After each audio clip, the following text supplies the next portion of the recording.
Hi everyone, welcome to the channel once again. Now in the previous video we saw data types. Now in this video we'll see the common data structure. Now if you want to save the name of a person, you can directly declare a string variable and save that person's name in that string variable. How about the scenario in which you have to save the name of all the students in that class? Now you cannot save that in a single variable.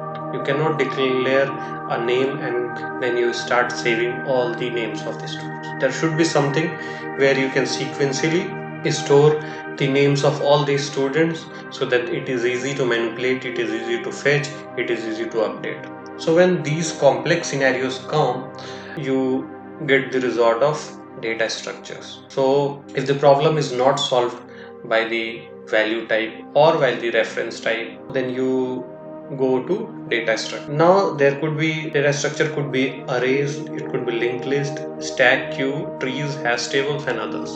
Now depending upon the scenarios you will choose the data type. Now suppose there is a scenario which we were talking earlier. You want to save the name of the students. What you can do, you can declare an array, and now in that array you can save the name of the students so that it is easy to fetch and easy to date or delete. Now suppose you are maintaining a data of prison. Now in prison every prisoner has one ID, and then based on that ID he is recognized in that prison, and based on that ID other informations like which case is running on that prisoner, what is his age and other information regarding this is saved in that file. Now if there is this scenario, what would be the best data structure? You will go to hash table. In hash table you will see the key and the value pairs. In the key would be the numbers assigned to the prisoners, and the values would be other information of the prisoner like age, his criminal record, his address and other. Similarly, if there is a scenario in which you have to show the hierarchy